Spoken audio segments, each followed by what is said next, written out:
to 12:30 Eastern Time, or sign up for updates on Mike's mailing list at salessensesolutions.com. Mike appreciates you listening and wishes you good luck on your next sales call. Well, welcome. It's Mike Krause with Sales Sense Solutions. Thanks for joining us this afternoon. I'm really excited about having Matt Downs. He's the president of Data One International. He's got over a dozen years of combined executive management experience in the payments business, including sales management, general management, business development. He's built multiple distribution channels for Fortune 500 companies, which include Citibank, SunTrust, Radiant Systems, Colony Bank, First Data Corporation, and Fifth Third Bank. His specialties are channel development, executive management, business development, marketing and developing, executing on a growth strategy. Data One International recognizes that there is a need for the payments industry today for specialized products and services for non-traditional merchants, which we'll talk a little bit more about in a minute. That is why we have chosen to specialize in the following areas: high risk, third-party, multiple currency, ACH processing, and many others. Check 21 processing and high risk. If you have any business that you're not, Data One is the choice for you. So, without further ado, welcome, Matt. How are you today? I'm great, Mike. Thanks for having me on the show today. Yes, I'm excited. You and I have been lifelong business partners, and I'm really excited about your new venture here at Data One International. And as we know, credit card processing is a very commodity-driven business. And tell us a little bit more about you and what makes Data One more unique than other payment processors. Yeah, sure. Great, Mike. Yeah, I've been in the business for 12 years and worked with lots of different channel partners and distribution networks over the years, basically deriving credit card sales, right? And over that time, there's been a lot of compression within the market and a lot of changes going on with payments, and there's a lot of new emerging technology, but really, I partnered with JT Dominic, and we decided to kind of do something different, right? And that was focus on the part of the piece of the industry that's kind of what I'll call underserved, right? From both an end merchant standpoint as well as from an actual salesperson standpoint, right? And specifically, Data One specializes. We're a technology company. We've got some neat technology that we're going to be rolling out here in the next 3 to 6 months, as well as we really want to focus on a segment of the business that, historically just has not had the expertise and the ability to really get out there and help merchants that are outside what we'll call the norm space, right? Mm-hmm. Yeah, absolutely, the norm. And for people that are listening to the show, what is a merchant processing? Let's just start at grassroots here. What do you do for companies to help them streamline some of their cash needs? Yeah, basically, any way that a business would get paid other than cash, those are the solutions that we provide, right? And typically when a small business starts up, whether they're brick and mortar or e-commerce, and no matter what way they actually, get paid by their clients, typically they march into their bank, right? And many of the large banks that are out there, as well as processors, really going to deal with your typical type merchant, right? They're looking for that traditional merchant, right? That's out there in a retail space selling, a well-known good or service. And that's kind of really where Data One comes in, Mike, from a payment acceptance standpoint, is we really service the industries that a bank doesn't understand their model, right? Doesn't understand how they do business, right? Or they may deem them high risk based off the type of good or service that they sell or how they sell it, right? Meaning, if you're selling cigars online, typically a bank doesn't really understand that model, right? Could be high average ticket. There's a lot of dynamics that come in for a company like that, and that's really where we set ourselves apart, right? Just to name a few of the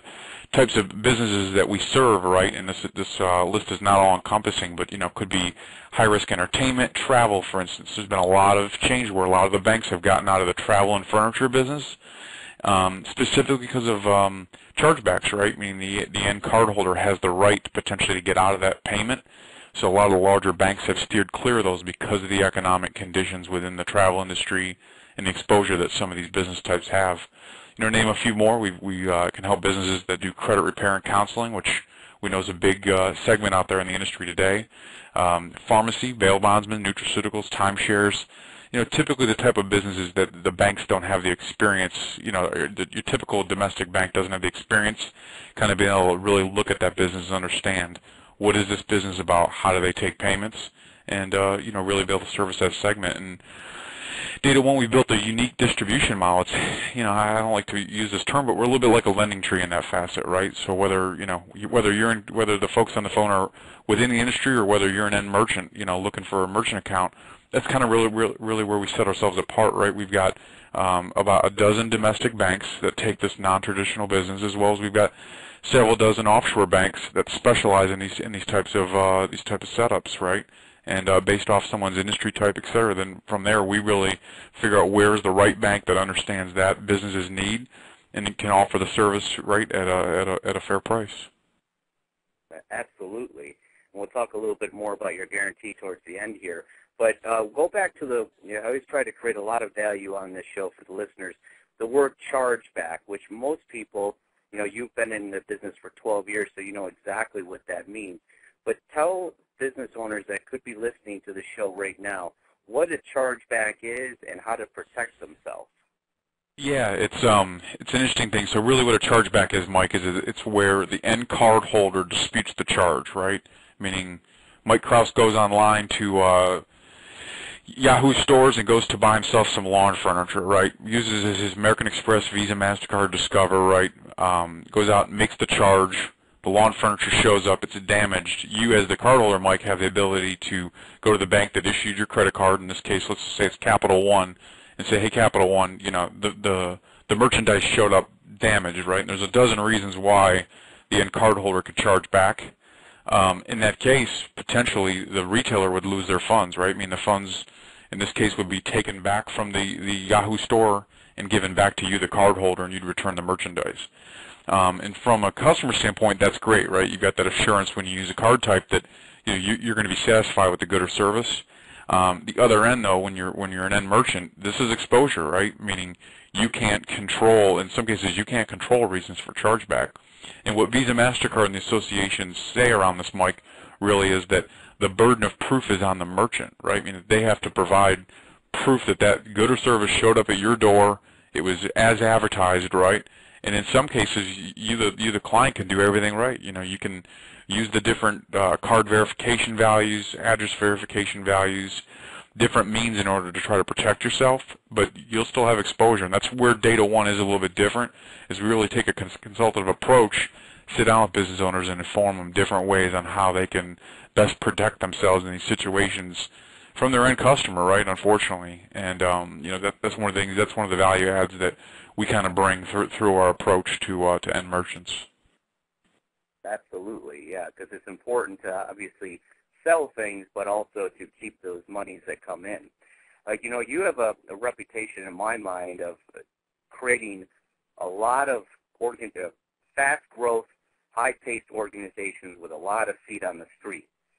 Tell some things, because you've interviewed a lot of people in your time, and as a sales professional, what are some things, as a hiring manager, what are some things that you always try to look for in sales reps when hiring a large amount of people? I mean, you've had, 300, 400 people on your team at one point?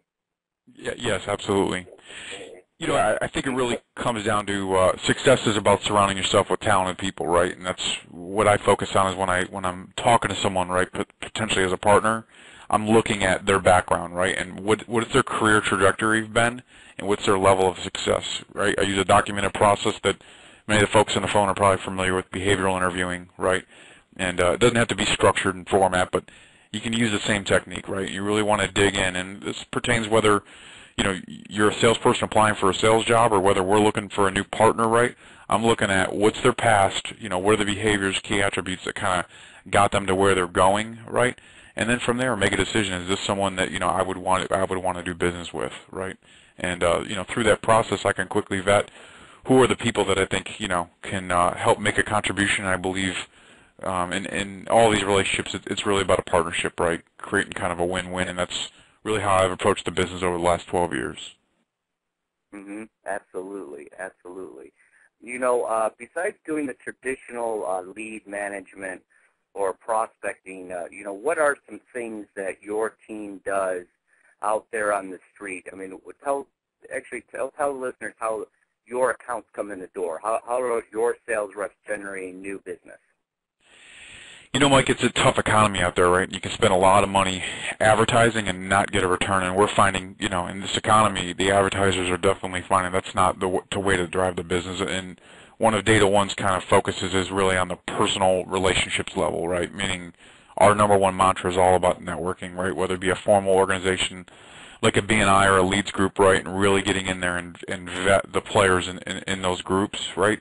So business owners, salespeople, whoever's on the phone, I would tell you, you really want to get out there and find those organizations that, you know, are generating business for one another and really leveraging one another to do it. You know, recently, Mike, you helped us with a social media strategy that we literally launched, I think, about 30 minutes before this call, and we're pretty excited about it, right? Meaning that it's a great way to drive traffic. I mean, case in point, and I was joking about the 30 minutes, but, you know, you helped us kind of launch our LinkedIn and our Twitter and our different means, and I think I've had 4 or 5 people reach out to me in the last day, you know, trying to get connected, right? So I'd urge everyone on the phone, if you're not using social media and 21st century ways of going to attract new clients, you should definitely take the time and make the investment. It's not a lot of money, it's not a lot of time, but it's a great way to kind of get your name out there. And, you know, even though I've been in business for 12 years here in the same payment space, right? You constantly got to remind folks, you know, who you are and what you're out there doing and what makes you unique. Absolutely, because people don't know what you do until you advise them, this is what I do. I mean, there's so many times, I guarantee my parents still don't know what I do. You know, so it's always, you're always trying to educate more people, and social media can do that. And social media can do that 24 hours a day. Some people might be night owls, some people might be morning people. They go on there, they can see Data One stream of what they're providing, what they're doing, what Matt's doing, how they're growing, etc., and they can get a quick idea of exactly what's going on in Data One. No time have we been ever closer to our prospects or clients than social media does. And it's open 24/7. And it's a little bit more dynamic, you know. And you know what, Mike, you can hit markets, right? So as we touched on, you know, we didn't come out and say it, but we do international acquiring, right? I mean, we work with companies that have presence in multiple countries, and that's the unique thing about social media and just some of the new technology, right? Skype, I'm plugging all this stuff. I get a quarter every time I say it, but you know, we're connecting with companies that are in Europe, right? And it's really, really neat as a new company to have this technology. Where 10 years ago, you know, this stuff just didn't exist, and you couldn't build a relationship with someone, you know, over in Poland overnight, right? So we're definitely using all the means that we can to kind of grow our market presence and find new partnerships and customers along the way. Absolutely. Versus, you know, the traditional methods of going out and cold calling, which I still think it works. I mean, I was just reading a blog this morning about, actually it was last night, about going back to letters. I'm a big believer in sending out letters. You know, the postcards were cute for a little while. The email was cute for a little while. I mean, now it's kind of come right back to full circle of, you know, doing the heavy lifting, going out there, knocking on some doors, introducing yourself, having your value proposition ready to go, and just having a casual conversation of being more of a consultant. You know, it's just, I don't know what other campaigns you're doing. I mean, obviously you still believe in the cold call model, correct? Oh, absolutely. I mean, you know, again, we do a lot through networking relationships, but how do you say the good business doesn't end up on your doorstep, right? This doesn't happen. You got to go to it, right? You got to target it, profile it, get out there, develop a unique value proposition, and you know, really kind of bring the business to yourself. And every member of Data One, we're out there making cold calls every single day, right? Whether they be in person or over the phone, generating new relationships and contacts. Yeah, absolutely. You know, Mike, and you just touched on something. It's funny. I actually threw this up on my own Facebook the other day, but there is a lack of follow-up out there in the business world, right? And I think that's one of the things that definitely sets our company apart, right? Is you've all heard of a vendor or a partner or a salesperson or someone being described as a black hole, right? You kind of you toss a piece of communication or a contract or something over to them, and you just don't hear anything. And it's amazing how much of that goes on out there in the business world in the form of inefficiency. And that's really one of the ways it's just so basic that I would urge everybody on the phone is make sure you've got a good process around following up. And, we've won relationships just over being high touch, high communication, whether it be through our sales partners, our customers, et cetera. And it's just so fundamental, but it's amazing how people kind of get away from it, right? And it's definitely something that we kind of pride ourselves on. Right, is you can't see every landmine out there in the course of a day, but what you can do is when you hit one, communicate to the people that are affected by it, and they generally appreciate, the fact that you care enough to take the time to kind of let them know what's going on. Absolutely, and not to go to stats, but I do love stats. 87% of salespeople do not follow up. So that means if you are the one that's the 13% that follow up, you're guaranteed to be successful. I mean, that's how I look at that. I always believe in follow-up, and follow up immediately. Don't wait. Operate in it now. And here's another stat. You're 22 times more likely to do business with you if you return their call within 5 minutes. I know that's fast, but honestly, we do live in a now society, especially if they're online or looking around online on the internet. The time is now to pick up the phone and just make that connection. High touch. I love how you said that high touch. You can never touch a client too much, and if they just don't, they're not bothered by it, They're just not bothered by it. I'm like, oh, good, Matt's calling again. That's fine. Now, if you're calling every 6 minutes, I mean, that's extreme, but the high touches, because the relationships are so hard to get, and it takes 9 times to get an appointment. Yeah, and that's our motto. Until we get the restraining order, Mike, we're going to stay on top of them. So. Yeah, that's right. And then, that's just how business grows organically, too. Now that person is going to be, they're going to be a casual chat, maybe at a chamber meeting or a network meeting, and like, oh, I'm having credit card processing problems. Oh, I went to Data One, they handled it right off the bat. And boom, they're going to get the referral, and that's how your business grows. But it's just being there when your client is ready, not when you're ready, when your client is ready. So good. Tell a little bit more about kind of what makes, again, going back to it's such a commodity. Your high touch, you're in some specialty markets. What are some other things that go back to that makes Data One unique? I think it's the experience of the management team, right? So whether you're a client or a potential sales partner, right, it's the fact that, we've, in a dozen years between the sales management team, the executive group, we've got 50 years in the space, right, in both the issuing and on the acquiring side. There's not too many things that come across our desk that we haven't seen, and I think that's part of the value in kind of working with us, right, is that, when someone comes across new situation, right, whether it be on a sales call, service issue, just anything, they can pick up the phone, call a member of our team, and I think we're, highly accessible, that, and we're willing to share our experience, right, with anyone, right, whether you're our sales partner or whether you're just kind of, whether you're just a colleague of ours, right, reach out to us, and we're more than happy to kind of share our experience and maybe point someone in the right direction, right? So I think between our relationships with our bank partners and our very, very unique product offering, right, that's underserved, and then just the mannerism in which we go about doing business, and that's being very upfront and having the follow-up and very clearly setting expectations and working hard to surpass them, I think that's really what makes Data One different. Absolutely. With regards to Data One, what were, and you were listening on the call of sales professionals, what are some great attributes that make, your top 10% salesperson? Mike, that's a good question, right? And I really think it comes down to the one thing that you can't measure, but you can guesstimate, and that's drive, right? Meaning it comes down to ability and drive, in any type of sales professional, right? And you can gauge the ability through conversations, right, and understanding do they have what it takes, and sometimes you can, those folks can get the training or the resources in order to be successful, but it's the drive which really sets the top people apart, right? And in my tenure working at First Data Corporation, right, and we had a sales organization of 800 people, and I tell you, I spent a lot of my time with the top people, kind of seeing what their sales DNA was, and it all comes down to drive, right? What's their physical makeup? What gets them out of bed in the morning, and what really sets them apart? And just a kind of quote that we used over the years is, top people, whether you're in sales, operations, no matter what your background is, they just find a way to get it done, right?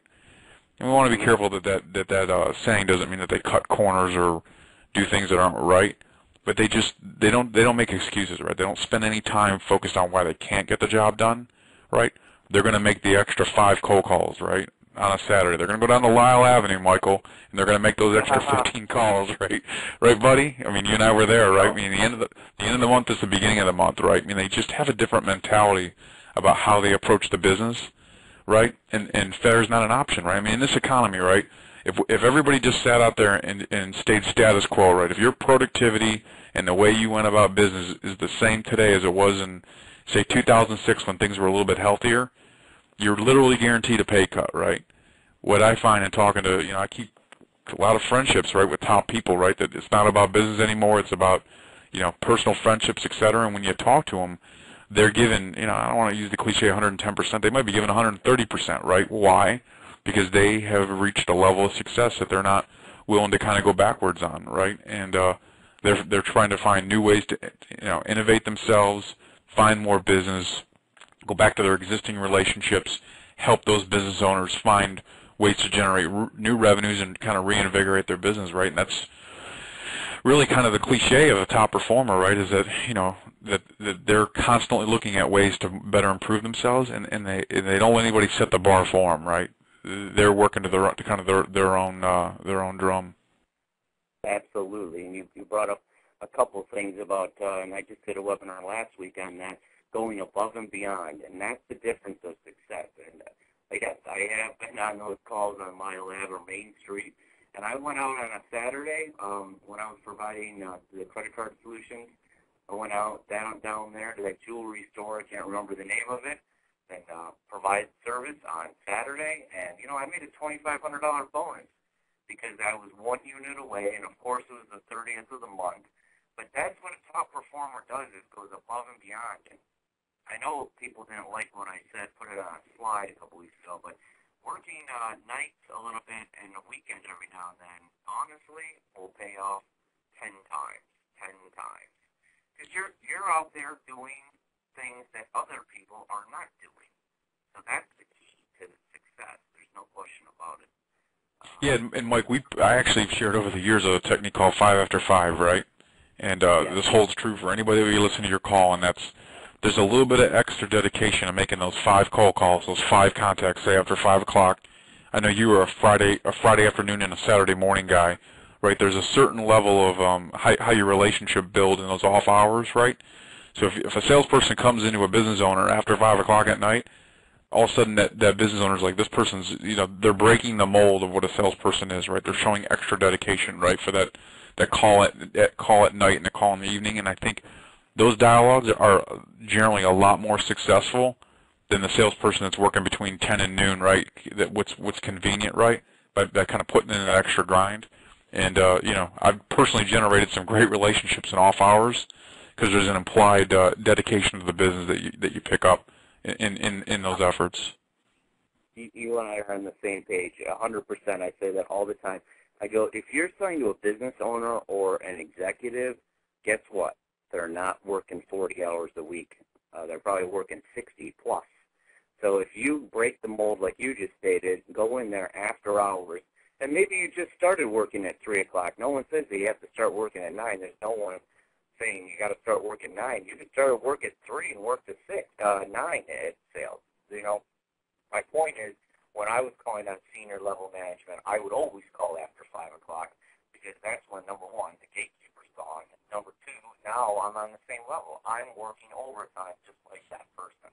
These little things can add up to huge revenue differences and production and lack of the end. You're not as frustrated as much.